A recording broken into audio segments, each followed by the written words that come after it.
বিশ্বপদকপ্রাপ্ত জাতীয় চলচ্চিত্র পুরস্কারপ্রাপ্ত ওই অনুষ্ঠানটিতে আজকের অনুষ্ঠানটির যিনি সারথী, এই অনুষ্ঠানটির নেপথ্যে যিনি কাজ করছেন গ্রন্থশিল্পী সারোয়ার মাহিনকে বাংলাদেশের এই সময় উদীয়মান শিল্পীদের মধ্য থেকে গুণীজন সম্মাননার জন্য মনোনীত করা হয় এবং চূড়ান্ত মনোনয়ন দেওয়া হয়। এই গুণী শিল্পী ওই দিন বিশ্ব সাহিত্য কেন্দ্রের অনুষ্ঠানে সশরীরে উপস্থিত থাকতে পারেননি, ঢাকার বাইরে একটি প্রোগ্রাম থাকে। আজকে সারোয়ার মাহিনকে তার গুণীজন সম্মাননা স্মারকটি প্রদান করা হচ্ছে।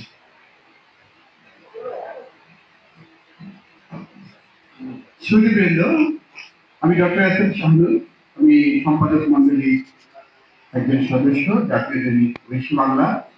আমি আমার পত্রিকার পক্ষ থেকে সারোয়ার মাহিনকে গুণীজনদের নিয়ে তার স্মারকটি প্রদান করছি।